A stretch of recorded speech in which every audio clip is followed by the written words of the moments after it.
What's up, everybody? It's the episode 28 of Draft Day. We're going to draft some movies here. And you know what? Since we're 1 week away from everyone's favorite golden naked statue, we're going to talk about the Academy Award Best Picture nominees from the last decade, well, 2014 to 2024. We excluded off this year. That way, in case people haven't seen some of this year's, or if it was just a little too new and, we want to sit on it a little bit here. I've got a lovely panel here today. Hey, look, it's Paz. Hey, what's up, buddy? How are you, sir? You all right? Nobody ever asks me. Hey, you doing fine? Hey, Jonathan's here. Hey, how are you doing? I'm doing really well. I'm a little screwed up because of the daylight savings time thing, but hey, I'm ready to go. Talk about some movies. Brian. You don't know what kind of naked statues I have around here, so don't be saying that's Oscar's my favorite one. Just saying. I'm sorry. I don't mean to assume. I apologize. Jacob Barber, can you speak? They took away all my naked statues, so I don't have any anymore. I'm surprised. They said it was too weird.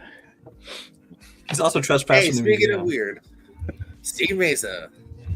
Yes, my favorite naked statue is the Venus de Milo. Oh no, what have I started?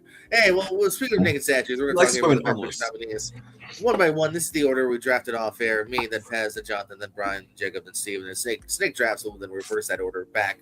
And pick whatever floats to your heart. I'm going to pick the thing that floats to my heart. I'm on Paul Giamatti and The Holdovers. I love this movie. It made me feel the feels. It's my favorite movie of that year, and it's mine. You guys can't have it. Paz. Well, I wore the shirt hoping nobody would take it before me, but give me the substance. Also, too, feel free to say a thing or two.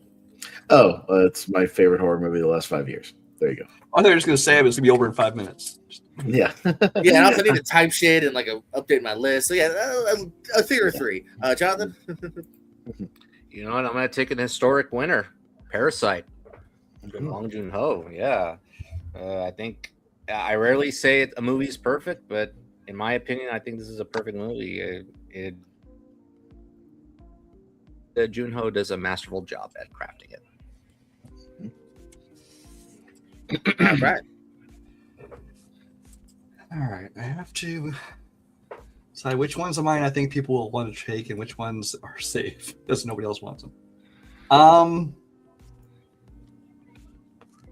You know what? See, I'm not going for fucking prestige Oscar shit. I'm going for voting from my heart. I'm going to take Mad Max Fury Road. Good one. Doing the same thing, Brian, so I feel you. Just movies I like. Yeah, I don't care about prestige movies. Exactly. Jacob. No, I'm going by my own list. Just knocking off my list as they go. Jacob? Yeah, I wanted to diversify my list and try not to go too heavy with the 1 year, and so I ranked them by year, and so far 3 of my number ones have been taken. Thanks, guys. But I will go with my number one from another year. I'll go with Hacksaw Ridge. I think Hacksaw Ridge is a really good movie. I think Andrew Garfield gives a great performance. It's a great war movie, and yeah, it's one of my favorite war movies. So Hacksaw Ridge. Do you? All right, for my number one pick, I'm going to pick the movie that upset the favorite, which was La La Land. I'm picking Moonlight. Moonlight is a wonderful movie. It's set in 3 chapters: Little, Chiron, and Black, and it tells the tale of a young African American boy who grows up through 3 stages throughout the movie. It's set in Miami. It has beautiful performances. You have Mahershala Ali. Did I get it? Maybe Mahershala. Thank you. I know. No. Naomi Harris. You also have a lot of people. Sorry, I'm just blanking right now. You're right, John. This daylight savings thing is really fucking me up real bad. But the fact of the matter is, I enjoy that movie. I've watched it so many times over the last decade, and it's such a beautiful movie, and it's such a love letter to Miami, especially its diverse community. So since we're doing the snake here. Also, quick side note: everyone, feel free to talk a little bit more. Steve, feel free to talk a little less. Continue. Got it. I'm building up on it. JPO, he's only halfway through the Wikipedia page. Okay, let him keep going. All right, he's almost there. I'm making up for. Yeah, he also doesn't need to give us the premise. Yeah, let's run through the whole plot. Yeah, paragraph by paragraph. All right. Number 2, Get Out. Fine. Just got here. All right, jeez. All right. I didn't say don't talk at all. I just found a medium. Go on, say something. I did talk. I said Get Out. And nobody got out. Nobody's listening. Everybody just stayed in. Mm-hmm. Jordan Peele. Really It's one of the best horror movies of the last 10 years. Great movie. I enjoy it. Motherfucking TSA. There you go. Jacob. I will admit I got confused when he picked Moonlight and said it upset the favorite because I was like, those weren't nominated in the same year. And then it hit me.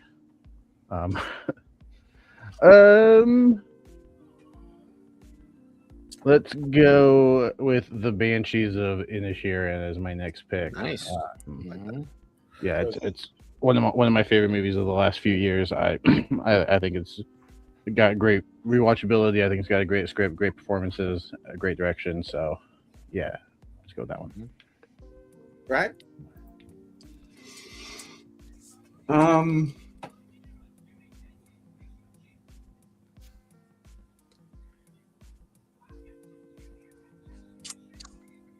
gonna go with Once Upon a Time in Hollywood. It's not my favorite Tarantino movie. It's probably kind of mid-tier Tarantino for me. But there's enough about this movie that I really do like. The parts I do like, I liked a lot. Like any of the stuff with Brad Pitt and especially when he's with Leo, I like all that stuff together. It's really that whole Margot Robbie storyline just didn't even need to be in the movie. It had kind of nothing to do with anything except to make it we happen to live next door to her at the end in the murders. But I still, even the worst Quentin Tarantino movie is better than most movies out there. I love all the performances in it, especially a lot of the up and comers who weren't really big names at the time, but now have broken out. So it's kind of crazy how this cast looks.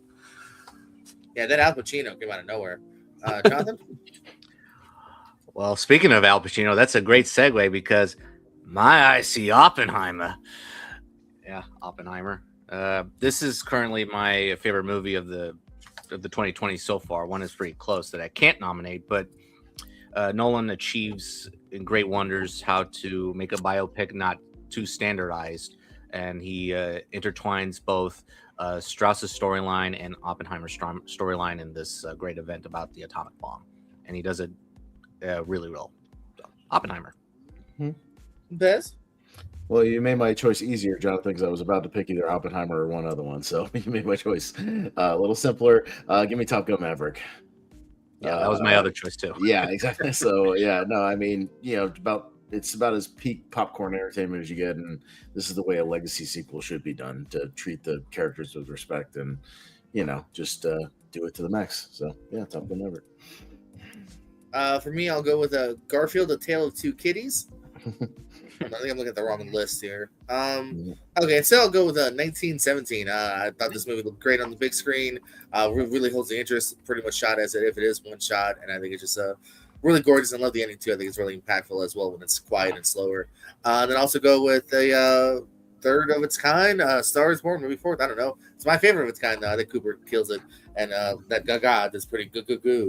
Pez. I think I'll go with just another kind of blockbuster favorite that I have seen a couple times and really enjoyed. Give me Dune Part 2. Yeah, I mean, I didn't think I would be as into Dune because the 80s movie is boring, but no, this new updated one is a lot of fun, and I really dig it. Pretty epic stuff. Jonathan? Well, I'm going to go with probably the funniest comedy in the last 10 years. I'm going to go with The Martian. Damn, see, we're thinking alike tonight because that was going to be my next one. Son of a bitch, because I love The Martian. Yeah, in honor of Project Hail Mary coming out in a couple of weeks, I heard it's similar in a degree, but The Martian really surprised me. Ridley Scott is known for his serious movies, but this one is actually pretty funny at moments, but also dramatic, and you're rooting for Matt Damon's character to be saved again. But hey, all the characters are fleshed out well and the story is great. So that's my pick. Right. All right. Next, I will take.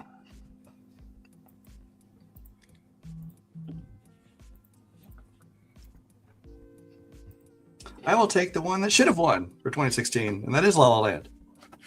Far superior to Moonlight in every way. I really enjoyed that movie a lot. Yeah, I don't have anything more to say. I'm not gonna off my list. All right, Jacob. Yeah, I'll go back to 2014 and I'll take Whiplash. Mm-hmm. Hold on, I think did I forget about Whiplash? I was Son of a surprised bitch. it was still All right, there. continue. How are you going to take it? Maybe if you forgot to do the first year that's eligible for this one, JPO, you like just No, forgot Whiplash. Wait, did I? Hold Yeah. on. Maybe. Continue talking. Same year as Birdman. Same year as Birdman. same. He's the one that specified to us the year, so. Yeah. Shut up. I thought you were going to take it. I was surprised when you didn't. And so your loss is my gain. No, literally just as Brian was talking, I was like, where the fuck is Whiplash on my list? Yeah. All right. Well, fair enough. Steve?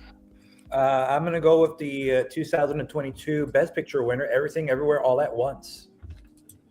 I'm actually surprised that one went as late as it did here. But with you guys always going This crazy. is probably the best. I'm with you, Brian. Yeah, you guys are alone. Okay. This is probably the best, megaverse, multiverse type of movie that they would get, and it's a prestige movie to be. On top of that, Michelle Yeoh delivering a great performance. I think all the ensembles delivered a great performance in this movie, and the Daniels are really creative. This is probably one of the most original movies that takes a concept so simple and just expands upon it. Mm-hmm. And for my next pick, I am going to go with Killers of the Flower Moon.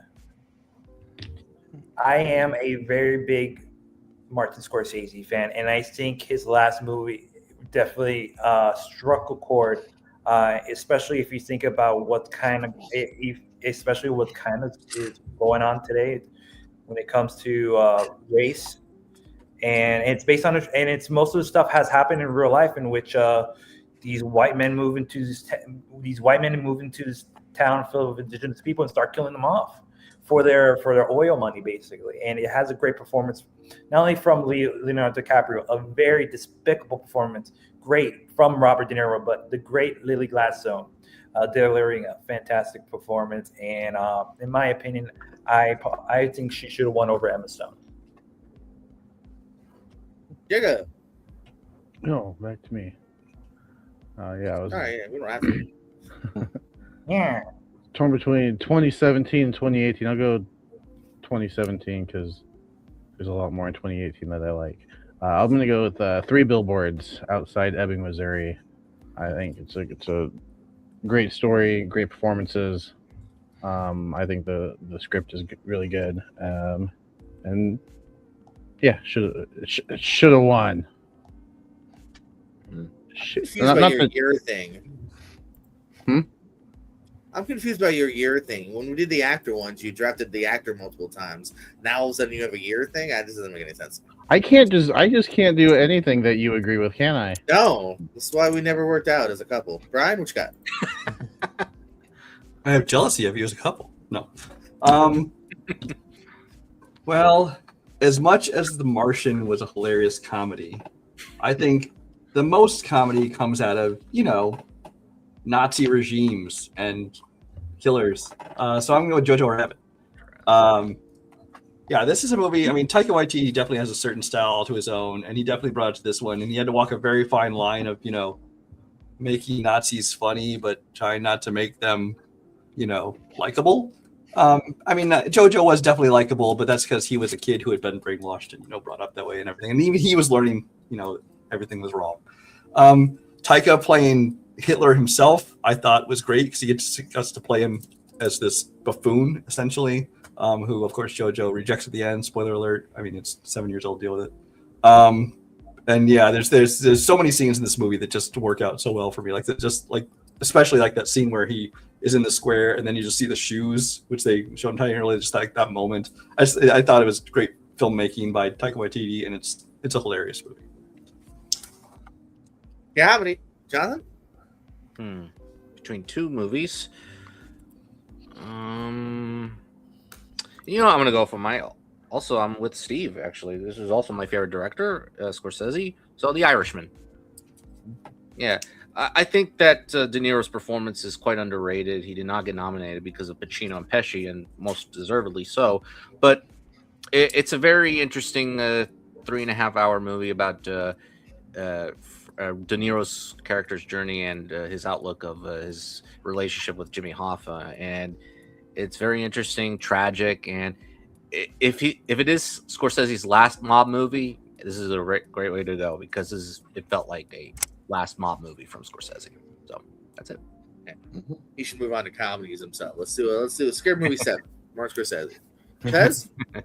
I'll take Poor Things. Yorgos Lanthimos is probably one of my favorite directors to emerge, kind of for me, just out of the 2020s. All 3 of his last movies have made my top 12. So, yeah, he's definitely like one of my guys now. So, yeah, and kind of started with Poor Things. So I'll take it. Yeah, sweet. I'll take 2 movies in the different sides of castings. One is a great ensemble piece, written by and directed by Aaron Sorkin. I'll take Chicago 7. I think everyone's giving great performances in here. Courtroom drama that I think works really well. And then one that is just really much not a one-man show, because other good side characters, but Joaquin Phoenix and Joker, which sadly never got a sequel. And I think it was a really great movie. I saw a couple times in theaters. Different groups of friends wanted to watch it, and I actually don't normally do that a lot. But Joker is one of those ones like I actually do want to like see that again and take it in one more time. Pez? Yeah, Joker was going to be my next one, so you slipped that out from under me. But that's all right. I'll pivot to. I'm a Western guy. Give me a modern Western. I'll take Hell or High Water. Nice. That's my next pick. Yeah, no, I mean, great kind of new, modern Western, and I think Ben Foster should be an Oscar winner by now. It's kind of a crime that he didn't win for this movie. He probably should have. Oh shit! Yeah. Not even nominated, right? Not even nominated at all. Yeah, that's what I mean. Like, the disrespect is very high for that one. Give it to Jeff Bridges for playing Jeff Bridges. If we're paying the same Jeff Bridges part he's played for the last 20 years. He's pretty good as Jeff Bridges at Jeff Bridges. Yeah, right. Yeah. Right. Jonathan? Well, personally, this is my it's between one or the other. Is my favorite movie from this director, Arrival. You can have it. I'll have it. Thank you. Hey, it's a passionate movie for me. I love this movie from beginning to end. I thought it was going to go one way, but it went another way. And the twist, if you fool me with the twist, great job. And Villeneuve does a superb job of just tackling this aliens storyline and becomes greater than it is on paper and on screen. So, Arrival. Right? All right, so Misa's taken Moonlight, Get Out, Everything Everywhere All at Once, and Killers of the Flower Moon. But besides him, all of our lists, except for Parasite, I guess, are super white. Just saying. I'm not letting them take everything that's not. I'm going with Black Panther. Yeah, except for some CG in that final battle scene that looks like it came out of like the mid 2000s. The rest of that movie is great. It's a great comic book film. It's just a great film in general. So many great performances. Angela Bassett in that one and in the sequel, she deserved more attention than she got. Chadwick Boseman obviously was perfect for the part. And I love that they, especially like with Killmonger, they created a villain kind of like Thanos, where, he's doing bad things, but at the same time, you're like, yeah, I kind of get it. I kind of see his point. And I kind of like villains like that, where, they're not just evil for the sake of being evil. And I thought it was a great performance. Yaga Barber? Dang, I didn't need to be called out like that, Brian. His Hacksaw Ridge, more Irish people, more white guys playing things, more white. Look at JPO's list; it's the whitest of all. Hey, Divine Joy Randolph, the whitest of all. The Martian for me is quite international. Dave Chappelle, Martian. Sacha Baron Cohen. I think he's not white, right? Is he white? I'm just looking at the leads anyway. So with that being said, I will stay in the same year actually, because Black Panther was going to be my next pick. Sure, it was. It still takes It was. nation. But Yeah. you know, I'll take Black Klansman. I think Black Klansman is a fantastic. Everyone movie. else is trying to find a black-led movie now. I don't care. So what? I I've drafted a lot of females. It's a joke. It's a joke. My next pick. No, Black Panther was honestly gonna, like, when I said I was between 2017 and 2018 on my last pick. That's Black Panther is my favorite movie of that year, as far as the nominations go. But Black Klansman was a close second. I think it's got some great performances. Heck yeah, Steve. I'm gonna pick a movie that kind of, the cinephile in me can't help but choose this movie. I think it's one of my favorite Spielberg movies, The Fabelmans. This is a literal love letter to cinema. I think Spielberg does a way where it's a biography of how he came up, how he grew up, how his family history. It has a great ensemble with Michelle Williams being nominated. Judd Hirsch getting nominated for a scene that lasts almost less than 5 minutes, basically, and it's beautiful. And I just love the ending. That the fact that they were able to get David Lynch to portray John Ford, and you have that little part at the end where they adjust the camera so that way the sun is showing off while Spielberg's surrogate is skipping along like Charlie Chaplin. Steve? So I am going to go with I think it's a very underrated movie for its time, and I think it's a very important movie. I'm going to go with Selma.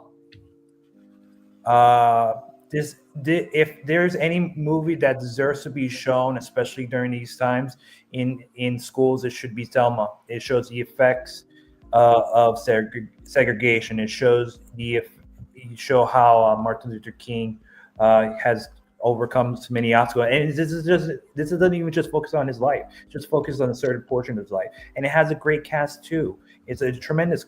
David Oyelowo, I think, delivers probably one of the best performances of the past decade as Martin Luther King Jr. And it's an important movie that should be. And Ava DuVernay should have gotten. I don't believe she got nominated for that, for the director's nod. I don't believe. But I see if she didn't, it's a shame that she didn't. Jacob? Yeah, now that I've got my diversity hire out of the way. Oh, Jesus. I'm gonna take Marriage Story. That's the next one. White.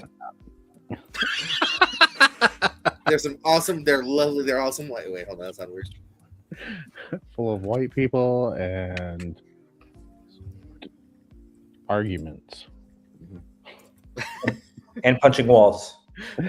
Balls. No, great performances. I think that one particular scene, I think Adam Driver and ScarJo, those of us that are close to her call her ScarJo, so that's why I call her that. I think they worked really well together. So yeah, white. Brian?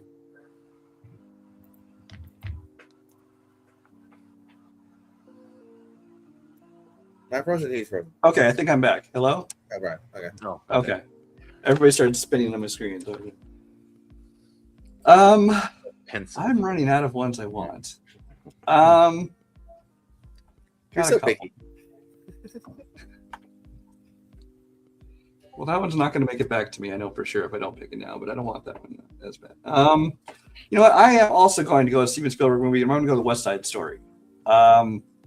West Side Story, a musical that a lot of people would say didn't need to be remade. And of course it didn't. But I mean, it was kind of relevant again in our times. And Steven Spielberg is pretty much a master of any genre he decides to make a movie of. And he made his first full musical. I mean, after dipping into it in things like, Temple of Doom. And I thought he did a great job. I really like Rachel Ziegler in the lead. People have their issues with her, but I think as an actress and a singer, I think I like pretty much everything she's been in. And of course, Ariana DeBose did a great job, won an Oscar for that one. And it's well made movie all around. And she's had a great career since. Yeah. Jonathan? I should note I did not watch Snow White, so I'm not saying she's getting that. You're fine. Yeah, nobody needs to watch that if you haven't. Okay, so yeah, let's see. Well, it's International Women's Day, so happy International Women's Day to every woman out there and in my circle as well. So I'm gonna go Little Women. Yeah, I think this is a wonderful adaptation from Greta Gerwig that I love, and she did a fantastic job interweaving all these storylines and flashbacks from different perspectives from Saoirse Ronan, Florence Pugh, Emma Watson, and yeah, it's a great movie all around. So, and I'm not a big fan of period pieces, but this is one of my few favorites. So, yeah, I'll take it. That's I think a movie about a bunch of rich white guys. Give me The Big Short. A bunch of rich white guys betting on the failure of the country. So, but no, hell of an ensemble. I like some of the Adam McKay stuff he's done, kind of post, kind of comedy. There's comedic moments in here too, but yeah, no, hell of an ensemble. Everybody is somebody in this movie, and I've come to really, really like it over the last couple of years. Yeah, good stuff. My next one, I'm not just saying this because Brian's got us thinking, but American Fiction. I think it's a fantastic movie. I love a movie too that takes kind of like a side with Giamatti, but takes an actor that we've all kind of known and like. Hell, maybe some people might not even know his name yet. And Jeffrey Wright, and shown that he's fantastic and deserves some good leading performances, and hopefully that will happen more and more. It's a great side performance by Sterling K. Brown here. It's really just smart, really fun script at play. Anyway, back to white people. Room. Brie Larson, I think gives a great performance in this. As someone that is tasked with really just one of the worst things that could possibly happen, including having the son and being trapped, and then also too, it's kind of a half and half movie of what she has to go through on the other side as well when she is out. Spoilers. Bez. Well, I'll take a movie about a lot of European white people. Give me the 2022 All Quiet on the Western Front. No, I mean, this is a movie I wish I'd been able to see in theaters because it's really beautiful cinematography, really great to look at. I only got to see it just when it dropped on Netflix. A hell of a war movie and a really solid remake, and it zips right along and some amazing sequences. So yeah, I'll take that one. Tried to talk a little bit extra, JP, because it's a long title. So there you go. I got it in. Okay, Jonathan. All right. You son of a bitch. That was my next pick. Anyway, sure. I'm going to go with this one because this is definitely an underrated movie of that year and not a great lineup for that year. So I'm going to go with Judas and the Black Messiah. That was a nice pick. Yeah, I think it's a great movie from Shaka King, who captures the importance and impact of the time when the leader of the Black Panther Party, played by Daniel Kaluuya, just hopes to liberate Black people from the oppression of the law. And some great cast all around with Lakeith Stanfield, Jesse Plemons, and Dominique Fishback. So yeah, I think it's a great movie, and of course Martin Sheen plays J. Edgar Hoover in that movie. So yeah, very great movie. Lost in the shuffle during that COVID year. So Judas and the Black Messiah. Right? Yes, 2020, the best year for film. Yeah. I did not know we were going this many rounds. Okay. Well, but Now I'm gonna pick one from a director who I am not generally a fan of, and this is well known in this community. But he does have a couple movies I like, and this is one of them, and that's Grand Budapest Hotel. I'm not real big on Wes Anderson. A lot of his movies I can't stand. A few I like. This is maybe my favorite of his, or at least top 2 or 3. But this one great cast across the board. No, not a weak link in the whole thing. I think that it's paced better than his other films. I think that the comedy works better than a lot of his other films, and I just enjoyed this more than I expected. Jacob? All right, shout out women. Give me Barbie. Even though Barbie tomorrow isn't like Tuesday International Barbie Day or something. My Regal's showing it again, something like that. I did not know anything about that. Yeah, I'm pretty sure they're showing it again like in the next day or two for like International Barbie Day. That's a weird thing, but yeah, there you go. I love how the movie is about empowering women, yada yada. and then Barbie doesn't even get nominated. Ken got nominated, but not Barbie. Hell yeah. Actually, America Ferrera got nominated. She did, which well deserved, I think. But I always think that's a funny tidbit to drop. I feel like you take away from your statement when you yada yada through women's empowerment, yada yada yada. Women, yada yada. You know they have to have their power. Right to votes. The power of women. All right, let's move on to Steve. When we Talk get about men now. Come on. when we get an International Men's Day, I'm sure they're going to do the same thing. Steve? Maybe. All right. So my next choice is going to be Celine Song's "Past Lives." That was my next pick. All right. That was my next pick too. This is a movie. I honestly, all the movies I picked are beautiful, but I think this is a very sad, a beautiful but sad movie about what could have been, what could have happened if the lives that they lived would have stayed the same, but instead now they just have to focus on what they have, and it just focuses on the heartbreak on two people who met as children and who have reconnected years later and started to fall in love with each other, and even gets to the point where one of them goes to New York just to not only to visit New York, but also just to possibly woo her away from her man. I think this is a great debut film from Celine Song, and she really hit it out of the park with this one. Was that one more round? All right, go, Steve. I am going to go with one of my favorite filmmakers, Richard Linklater. I'm going with Boyhood. Boyhood basically just captures my entire high school, my entire high school / college years. Even though this follows the life of a young boy, and as it basically is, Linklater follows them through basically these 10 years, and the cast get together and shoot every 10 years a couple of scenes. And I just think it's a marvel just that they're able to tell a simple but very interesting way to tell an adolescent's coming of age story. Patricia Arquette won an Academy Award for Best Supporting Actress. Ethan Hawke delivered a great performance that earned him Best Supporting Actor, and it's one of the movies that I enjoy the most as a cinematic achievement. Jacob? Let's go to the year 2021 because I loved Coda. I thought Coda was a fantastic, heartwarming movie. Great performances. Shout out Troy Kotzer. Or not, because he can't. Never mind. That's. Oh my God! No, never mind. Are you okay, Jacob? First the Barbie thing. Yeah, I love this. Don't stop him. Let him go. It's called comedy. We're live. We're live. I know we're live. And if he could hear that, he would think it was funny too. Oh, because it was.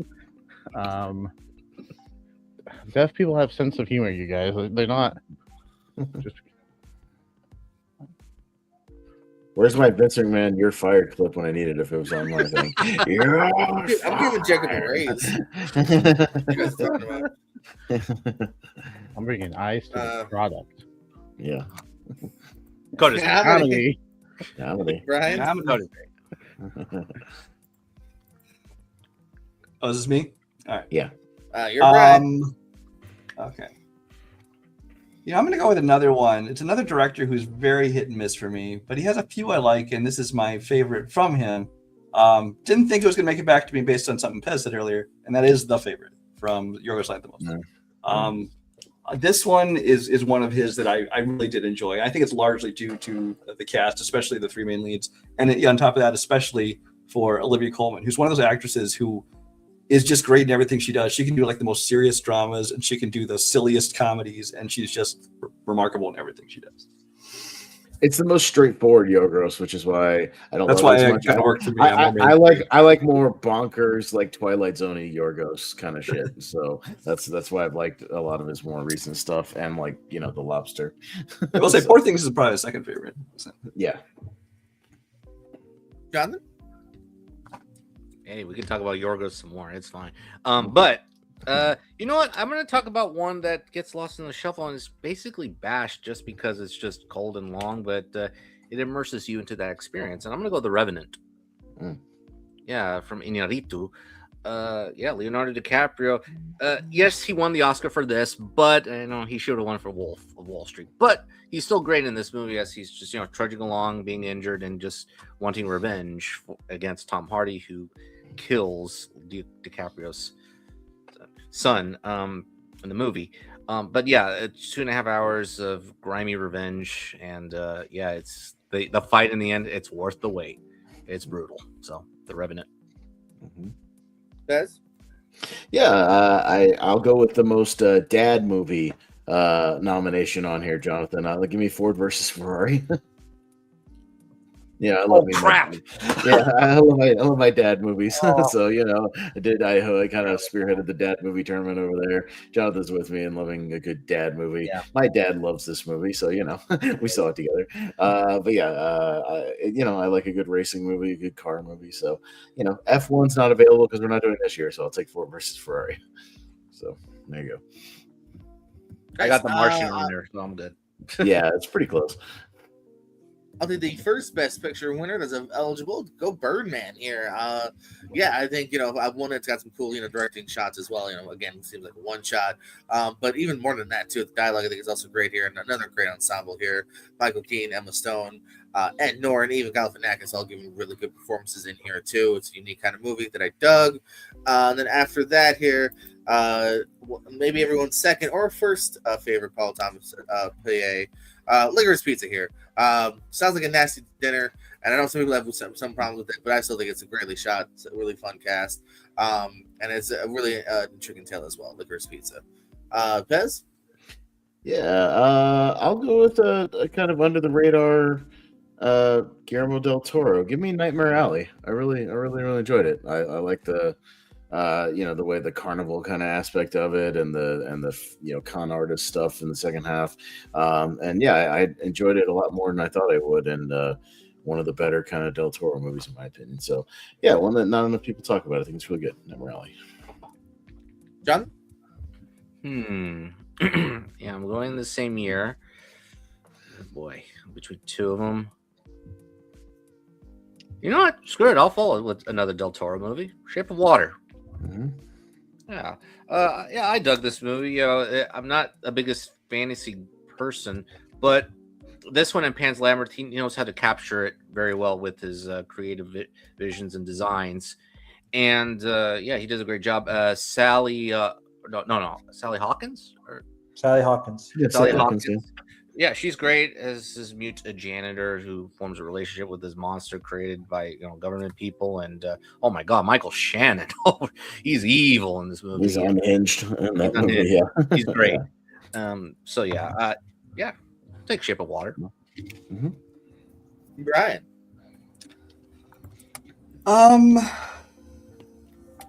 Well, you just took the first one eligible, so I'll take the last one eligible, and that's Anora, the 2024 winner for Best Picture. I don't know if I would have called it the Best Picture of the year, but I did enjoy the movie, enjoyed all the performances, even if she was a little bit loud and obnoxious, but that's kind of the point of the character. A little too much at times, though. But I did enjoy. This is another one where I've not enjoyed a lot of Sean Baker's films. They're just not my kind of thing. I know there's a lot of people that love his stuff, just not my speed. But this one, it worked, and like I said, it was mostly due to those top three performances. I think they really worked for me, and I loved the relationship they built there. Jacob.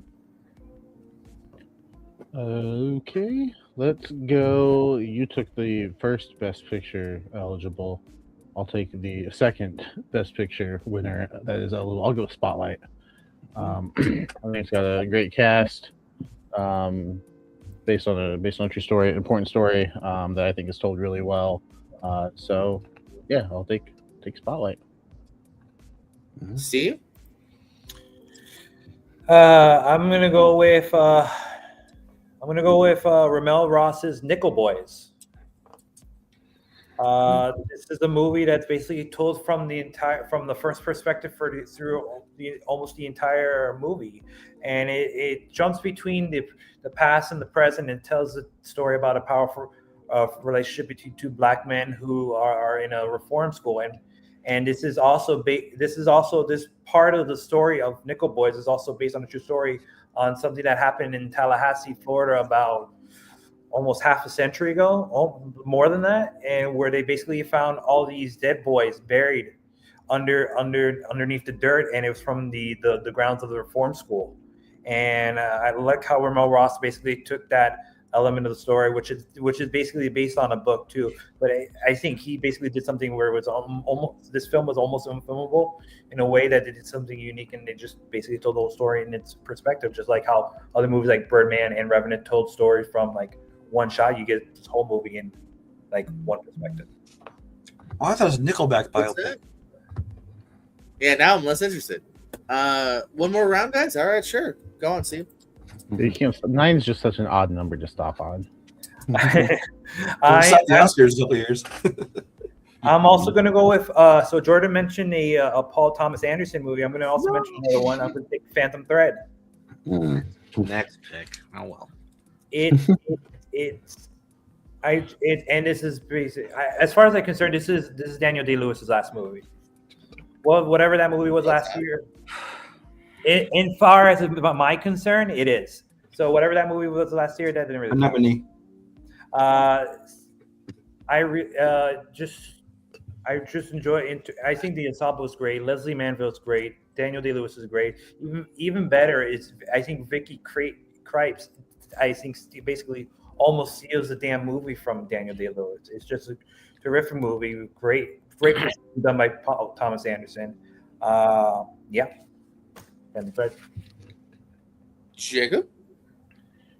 Yeah, apparently I'm the only one that likes movies about deaf people. Give me Sound of Metal. That's a great pick.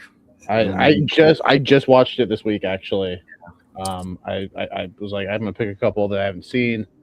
I ended up only watching one of them, and it was Sound of Metal, but I'm glad I did because I thought it was fantastic. I think Riz Ahmed gives a great performance. I kind of and yeah, the way they use the sound in the movie, I think is fantastic. I'm just disappointed that I waited 6 years to watch it. Brian?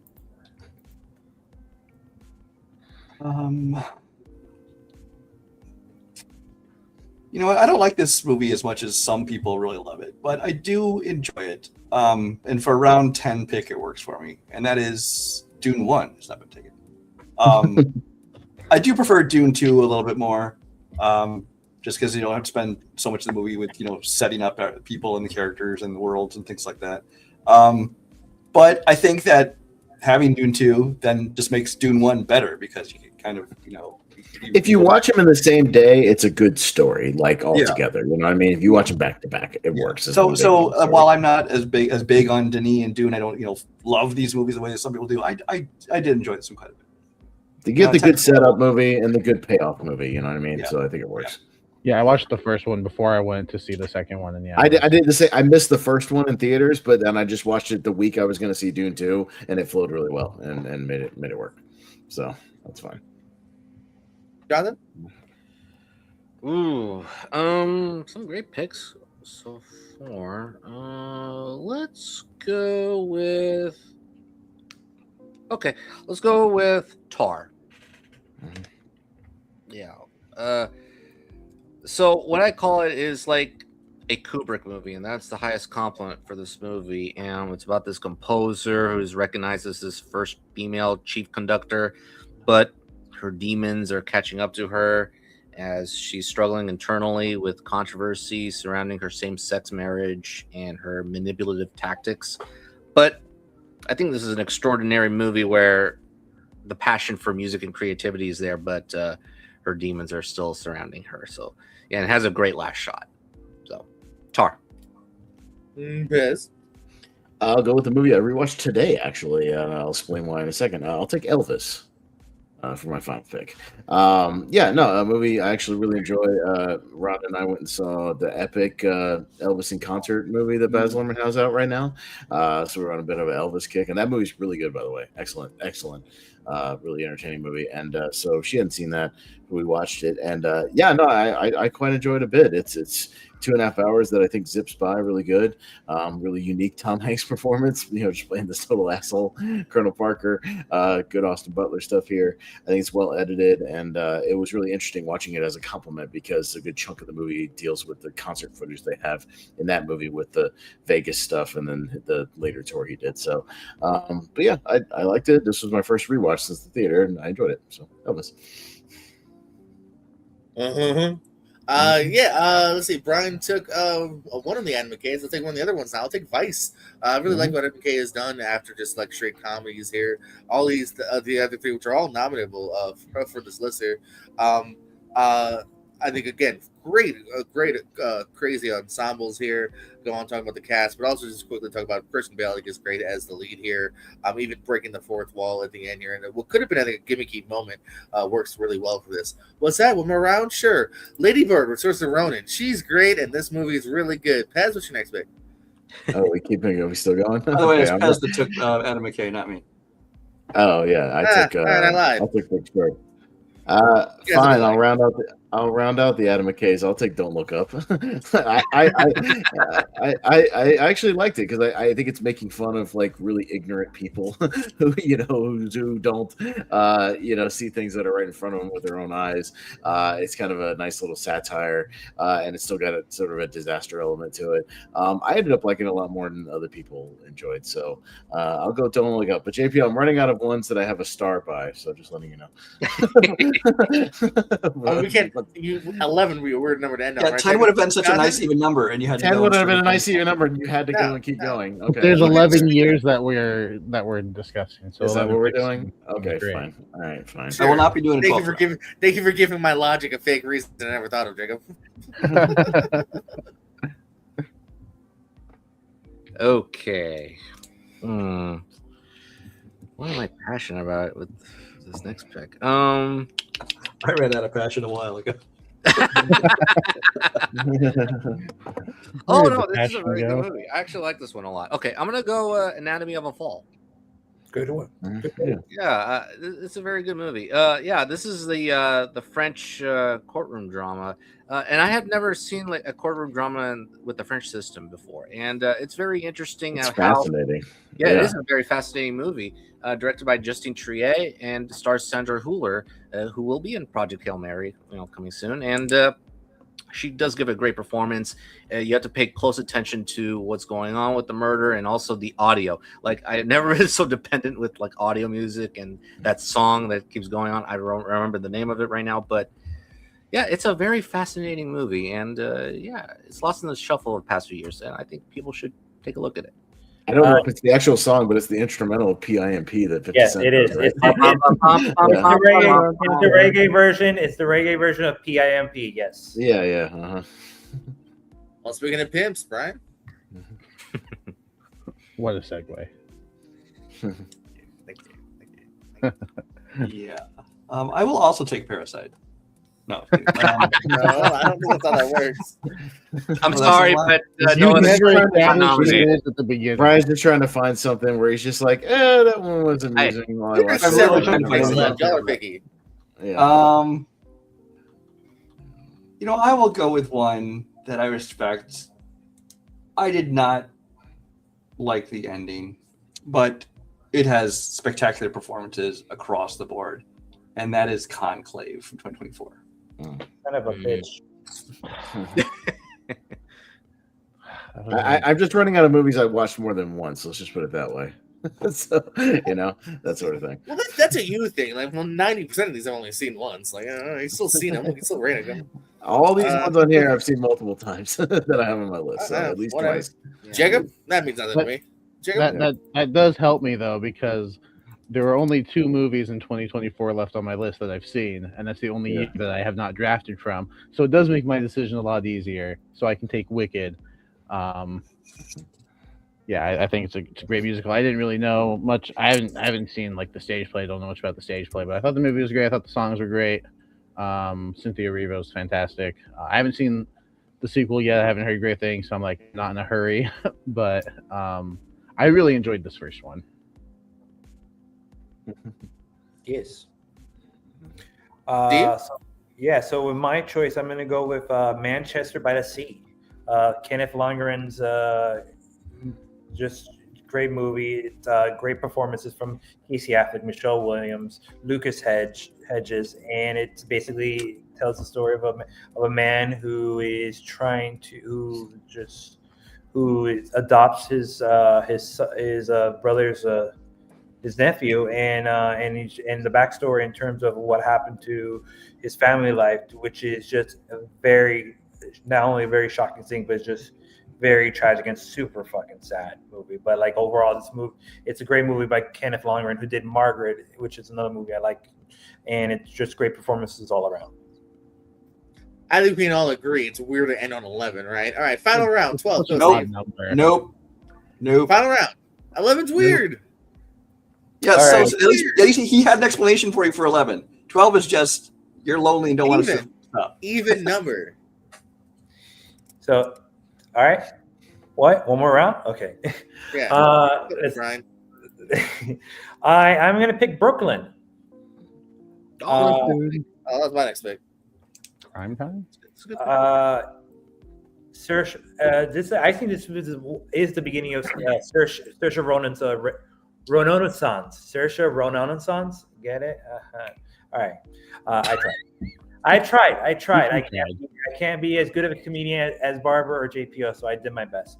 It's a beautiful movie. It's directed by John Crawley, and it's a movie it's about Irish immigrant. It's an immigrant movie, and I think even I think even this movie is even important at its time about immigrants in our current current political culture, and it's I just really enjoy the movie, and I just remember being very connected to the character in many ways that I didn't thought I would be.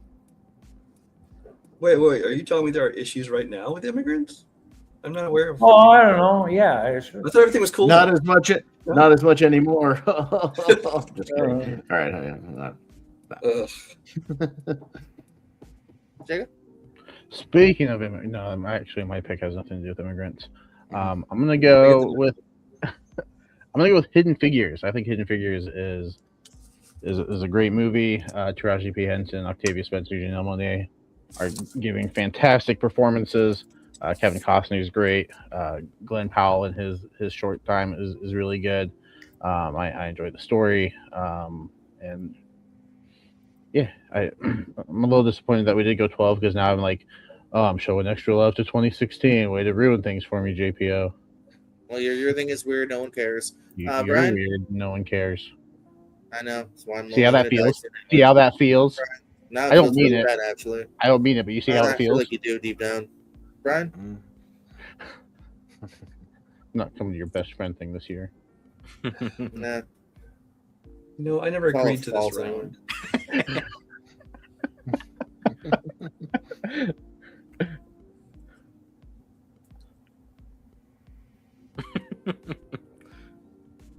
You can take the highest grossing movie on the list. I'm about to say, just out of protest, because I didn't agree to this round, I'm just going to fucking take Sinners. Screw his elimination. All those in favor say aye. Aye. That means I can draft F1, so I say aye. Well, now Carol's going to take it from you just because you said it. No. I like one of those two. Yeah. Avatar.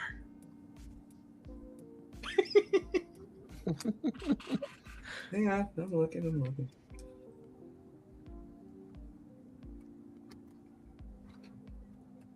Actually, Brian, thanks for making me think for a little while, actually, because I'm trying to figure out my next pick too. Yeah, I'm really scraping here. I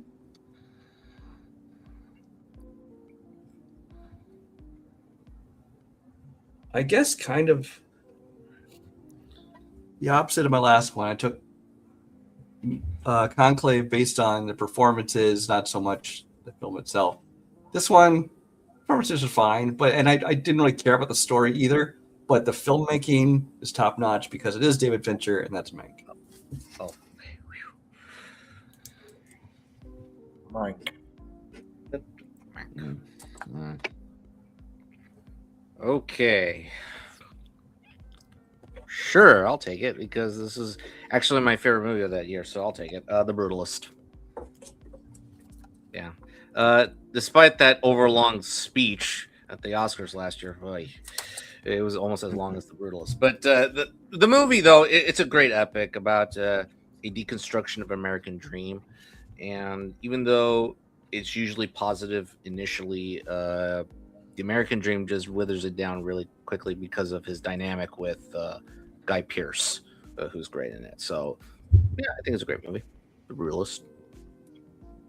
As Well, it's no Oppenheimer, but I'll take the other Nolan, I guess. I'll take Dunkirk, given the fact that Interstellar wasn't on 2014, even though it should have been. I would have put it over American Sniper or Imitation Game or some of those other ones that year. I would have put Interstellar in there, but yeah, I'll take Dunkirk. I mean, it's still good, for what it is. Just not like one of my higher tier Nolans, but still really well made. Great sound design, though, for sure.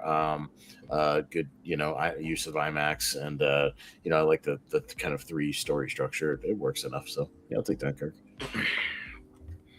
I'll end with the Promising Woman. Men are pigs. Just look at this panel. Hey, let us know in the chat who you thought won, and stuff like that, or had the best picks in your opinion. Plugs, parting words, Bez. No, not much. Movie Hero Network, where you can find me and some of these other guys on this panel on occasion, and the Lonely Marks Wrestling Podcast every Thursday as well with JPO and formerly Jacob Barber, but maybe he'll be on every now and then. That's all I got. Thanks, Jonathan. Yeah, you can find me on social media platforms on Twitter, Instagram, Letterboxd, Blue Sky, and Threads of different variations of Cinecaro. I'll be on Movie Hero Network on Friday discussing based on a true story movies, and I'll be on another channel discussing the final Oscar predictions for next weekend. That's it. Brian. Okay, for round 13, I'll take. Oh wait, we're not doing that.